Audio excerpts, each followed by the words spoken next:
Hello, YouTube, world's brothers and sisters. Today, we are visiting Cairo City, Giza pyramids and sphinxes. But before that, my request to you is to kindly subscribe my channel. Cairo City, capital of Egypt and one of the largest cities in Africa. Cairo has stood for more than 1,000 years on the same site on the banks of the Nile, primarily on the eastern shore, some 500 miles downstream from the Aswan High Dam. Located in the northeast of the country, Cairo is the gateway to the Nile Delta, where the lower Nile separates into the Rosetta and Damietta branches. Metropolitan Cairo is made up of the Cairo Mufaza as well as other districts, some of which belong to neighboring governorates, such as Al-Giza and Kalabia. Cairo, like many other megacities, suffers from high levels of pollution and traffic. The Cairo Metro, opened in 1987, is the oldest metro system in Africa and ranks amongst the 15 busiest in the world with over 1 billion annual passenger rides.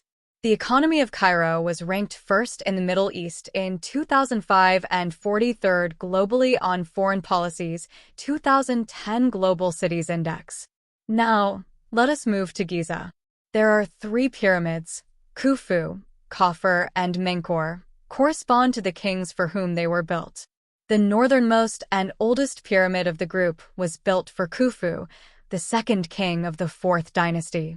Called the Great Pyramid, it is the largest of the 3, the length of each side at the base averaging 755.75 feet, and its original height being 481.4 feet.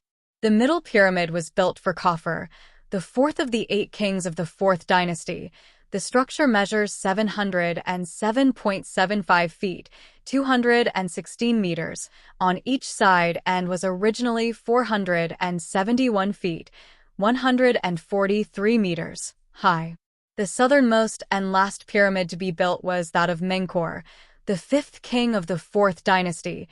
Each side measures 356.5 feet, and the structure's completed height was 218 feet. The entrance to the Great Pyramid is on the north side, about 59 feet above ground level. A sloping corridor descends from it through the pyramid's interior masonry, penetrates the rocky soil on which the structure rests, and ends in an unfinished underground chamber. From the descending corridor branches an ascending passageway that leads to a room known as the Queen's Chamber and to a great slanting gallery that is 151 feet long. At the upper end of this gallery, a long and narrow passage gives access to the burial room proper, usually termed the King's Chamber. All 3 pyramids were plundered both internally and externally in ancient and medieval times. Thus, the grave goods originally deposited in the burial chambers are missing, and the pyramids no longer reach their original heights because they have been almost entirely stripped of their outer casings of smooth white limestone, the Great Pyramid. But the authorities have recovered some of the mummies and coffins and shifted them to the Egyptian National Museum. For that purpose, let me take you to Cairo Museum.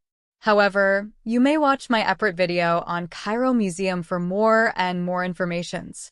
Now, it is time to visit Sphinx, which are in the adjoining complex of Giza. Great Sphinx of Giza, colossal limestone statue of a recumbent sphinx located in Giza, Egypt, that likely dates from the reign of King Khafre, c. 2575, c. 2465 BC, and depicts his face. It is one of Egypt's most famous landmarks and is arguably the best-known example of Sphinx art.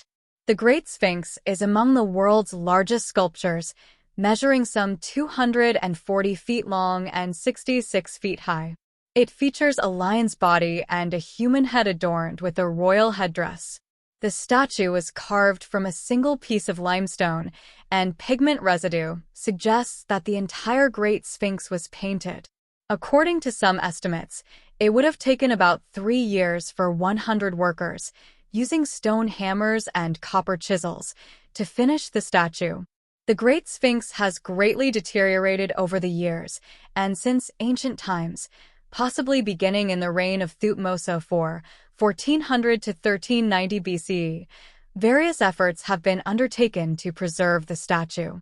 Whereas the body has suffered the most erosion, the face has also been damaged and its nose is notably missing. According to some, the damage was caused by Napoleon's troops, who shot off the nose with a cannon.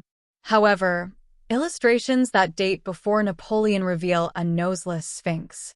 Another theory contends that Muhammad Saim al-Dar, a Sufi Muslim, mutilated the statue in the 14th century to protest idolatry.